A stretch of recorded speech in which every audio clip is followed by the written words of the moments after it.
You ask Tiger to solve. This deals with linear equations with one unknown. The final result is c equals -16. Let's solve it step by step. Group all constants on the right side of the equation. Subtract 8 from both sides. Group like terms. Simplify the arithmetic.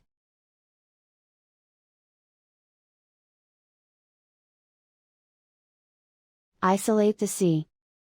Multiply both sides by inverse fraction 4 over -1. Group like terms. Multiply the coefficients. Simplify the arithmetic.